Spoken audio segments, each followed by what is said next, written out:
Right now on Upfront.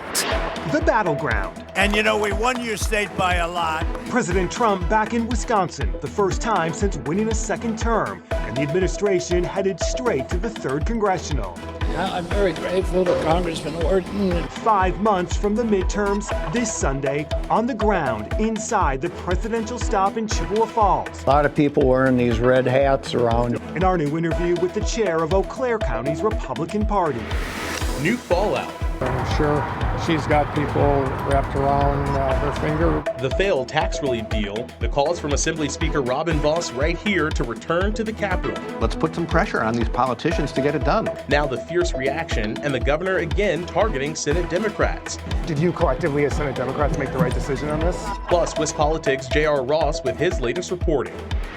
And recusal. We're kind of considered a bit of a national disgrace about how elections are run nowadays. The Wisconsin Supreme Court's public hearing on a proposed new recusal rule, the record spending, the hot topics, and the politics on the campaign trail, all just moments away. This is Upfront with Jaron Jordan and political director Matt Smith. Hi, everyone. Thanks for joining us on this split edition. Hi, Jaron from Eau Claire. President Trump not far from here Friday in Chippewa Falls as the midterms now coming into laser focus. Control of the U.S. House, the governor's race, battleground Wisconsin, all playing out already right here in Wisconsin's 3rd Congressional District. And you know, we won your state by a lot, and we've had great success here in Wisconsin, and we brought a lot of business to Wisconsin. We recommend it. I love the place. And hopefully you're going to be voting Republican. President Donald Trump in Chippewa County Friday, at times amid pouring rain.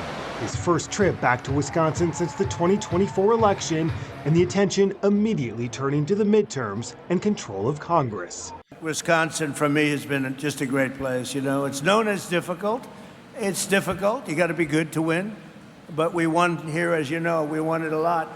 And we're trying to figure out who the few people that voted against us are. We're looking for them right now. Trump alongside Republican Congressman Derek Van Orden, a target of Democrats nationally, and Republican Congressman Tom Tiffany, who's running for governor. I can tell you, Tom Tiffany is running for governor. He's a winner, and he's going to do a great job, okay?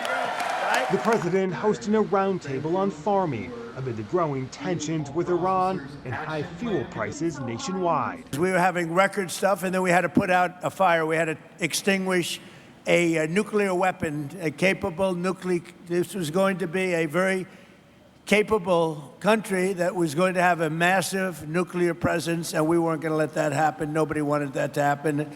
And we've largely finished that, you'll see. I hope you people are really spiritized, because we're at a point we're going to come out of Iran very quickly, and it's going to be very strong, one way or the other, whether it's a piece of paper or the very tough way, okay?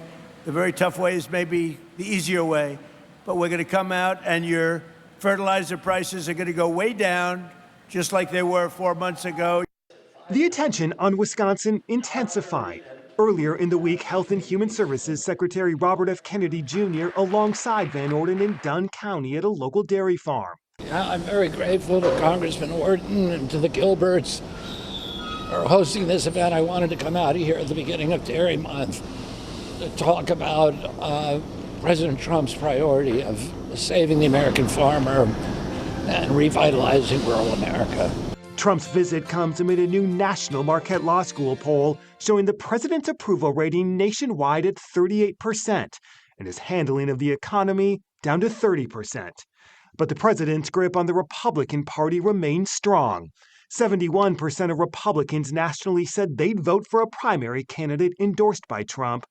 In Marquette's most recent Wisconsin poll in March, the president's overall approval rating sat at 42%. And jumped to 49% in central and northwestern Wisconsin, including the 3rd Congressional. You see the economy, you see gas prices. Are those concerns as we're this close to November? Yeah, so I think, we've said to folks in events like this, look, what the president's doing internationally is something we have to do. We have to stop playing the Democrats' game of playing hostage to hostile countries on energy prices. We have to stop that. America can do everything it needs to do to supply our own energy and drive down costs. That has not been the Democrats' policy. It is Donald Trump's policy, and that's where he wants to take it. When you look at November, does Trump help or hurt statewide? Helps. You think so? Yes, no doubt about it. Having the president and the vice president in is helpful. It's a good vote motivator, number one, for our base.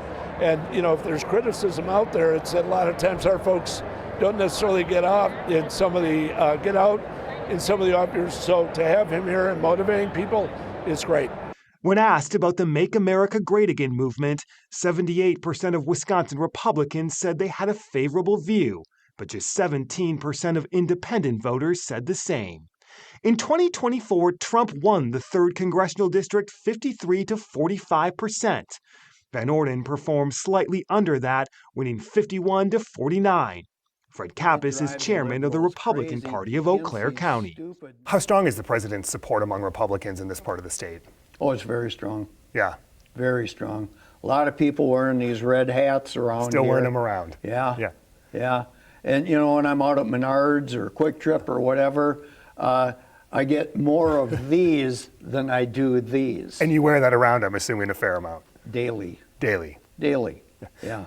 I tell you, I've got one that says Trump 2028. Boy, that drives liberals crazy. Do you believe that? Do you want that to happen, or is that more of a joke for you? Donald Trump, I think, personally, has got such a great sense of humor, and he loves to just stick it in and twist it a little bit. And when, saying that, yeah, I'd be open to a 3rd term, or however he might state it, it drives liberals crazy, hence these stupid No Kings rallies. And they've got more of them nationally planned, and here in Eau Claire coming up also. I mean, how idiotic. How tough is the 3rd congressional race going to be, do you think, for Derek Van Orden? Oh, it's going to be very challenging. I think the number that Derek had mentioned to me was that probably $50 million will be spent on that race. In this district alone? Yeah. Wow. You know who the winners are there? You folks in the media, because you're going to be, running TV. all the advertising on TV, radio, etc. So that's where the winners are. Terrible waste of money, in my opinion, but that's the way it is. So if the Democrats are going to, be receiving money, whoever is the eventual candidate, they're going to be spending a lot of money to try and oust him. How are Republicans around here feeling about the economy, general gas prices?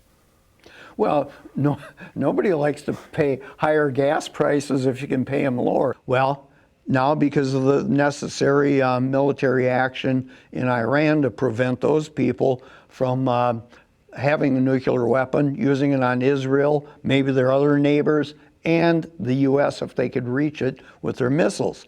That had to be done. Well, that drove up the price of energy again, and it won't come down until after that matter is resolved, hopefully sooner as opposed to later. If gas prices remain high, if they're still high in November, do you think that hurts Republicans? Well, it might. There might be protest votes. People are on the fence, about Republicans that say, well, gas prices are too high, so I'm going to vote for Rebecca Cook or Francesca Hong. Well, that'd be a dumb thing to do, but whatever, it's your vote. If you want to throw it away, that's fine. What's your biggest challenge as party chairman between now and November? That's to energize conservatives to register to vote and then get out there and vote in November. Either by mail-in ballots, early voting, or on election day. What would keep them home? Well, what's really amazing to myself and a lot of other people is only 60% of hunters do not vote. Yeah. And that is crazy. Hunters, unless they're using bow and arrow, they use guns. And if the Democrats had their druthers, they'd confiscate all of their guns. How are you going to go out and hunt deer if you don't have a gun? Why don't you vote? What's wrong with that picture? Yeah. So we're trying to talk to people like that. We set up a booth at the area gun shows and sportsman shows to once again get the word out. All right, in case you're counting, 149 days until Election Day in November. Coming up, the failed tax relief deal in Madison. Speaker Voss right here last week urging lawmakers to return to the Capitol, and now the new responses next.